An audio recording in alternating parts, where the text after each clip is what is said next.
Of course, a lot of these animals only come out at night. Spotting them called for a bit of high-tech technology, something Dominic and Andy had come prepared for. What are you looking at? Just set up an infrared motion-activated camera last night to see what kind of wildlife we'd capture. Right. Seems like something's being filmed, so we're just checking out the tape. Yep, nice idea. Plenty of different species coming into camp all the time. You'd be interested to see what you get.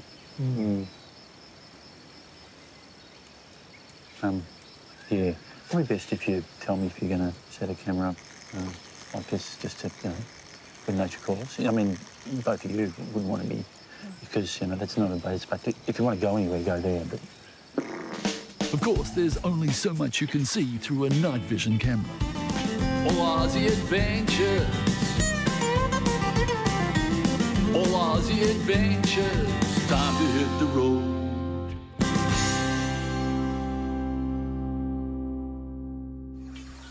Oh, it's a crested kingfisher. Wow. Do you think there might be chicks in there? well, there's one way to find out.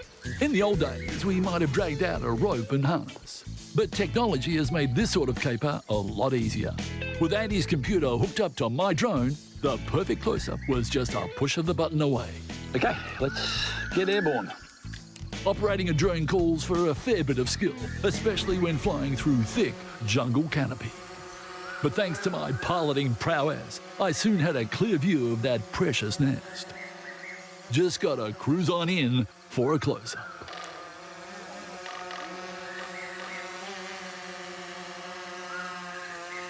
Not too close, not too close, not too close. It's all right, I'm in control.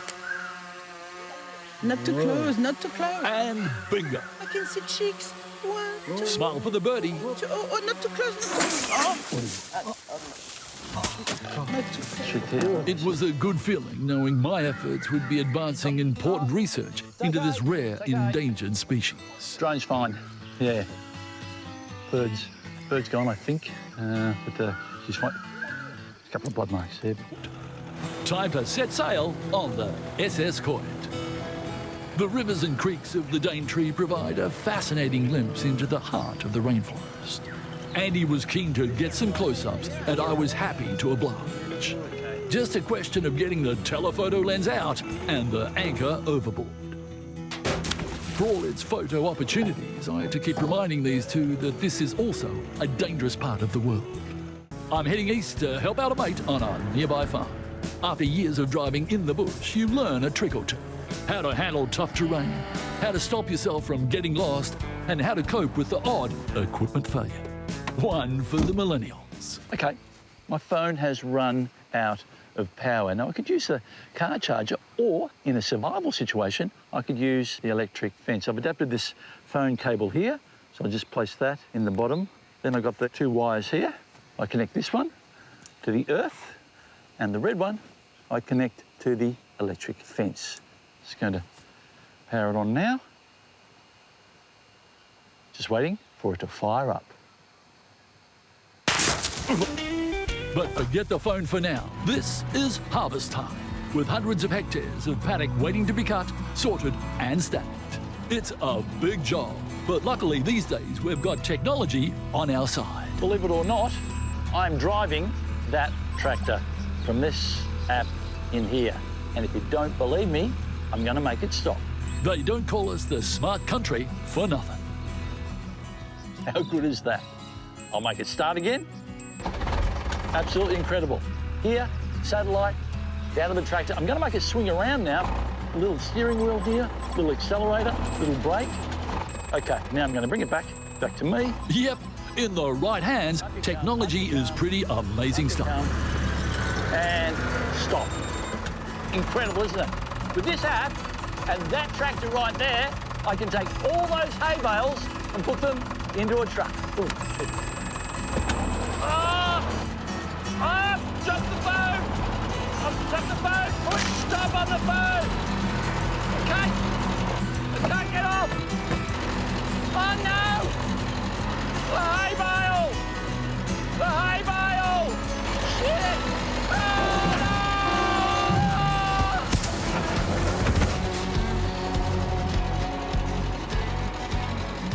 no! With that job taken care of, Remote control went off. it was time to get stuck into another one.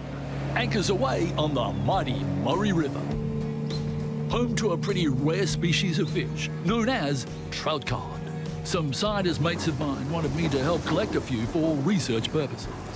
Trouble is, there's only one or two isolated schools of these critically endangered critters along this entire stretch of river. It took a bit of hunting, but with the help of the sonar, I managed to track some down. Okay, I've just spotted on the sonar some trout cod. I've switched off the main motor. I'm going to go to the electric motor for two reasons. It gives me more manoeuvrability, and two, it protects this fragile river environment. Okay, here we go. Now it was just a question of carefully harvesting a few select samples. It's delicate work, but I was the perfect man for the mission.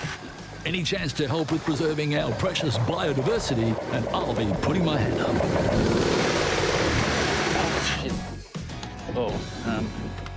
Yeah, the blades of,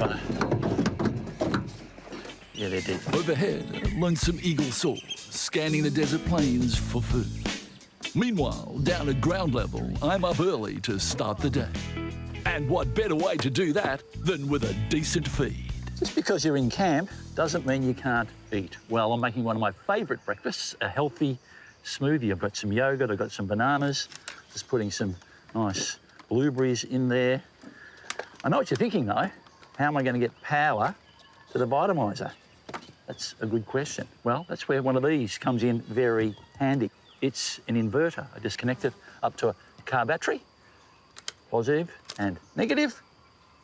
Put my milk in, put the lid on, and we're headed to Smoothie Town. Hang on. What's wrong? Positive, positive, that's the... Oh, I wonder what's happened. One of the frozen blueberries has got caught underneath the... They say breakfast is the most important meal of the day. Don't drink that. This part of the world is truly inhospitable. Only there aren't too many hospitals out this way, which is why you've got to know what you're doing. One mistake in the Outback can be lethal, if not deadly. Luckily, there are a few survival tricks, tips I like to share on my regular TV appearances. Now, if you're in the Outback and you haven't got any matches, what do?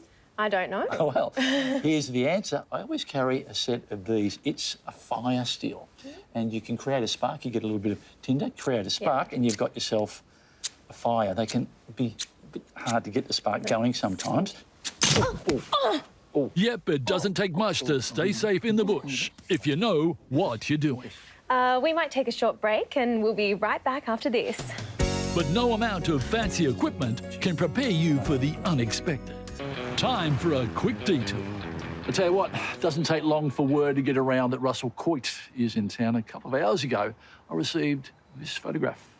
It's of a brush-tailed possum that someone's got caught in their laundry. And as you can see, it's a big one.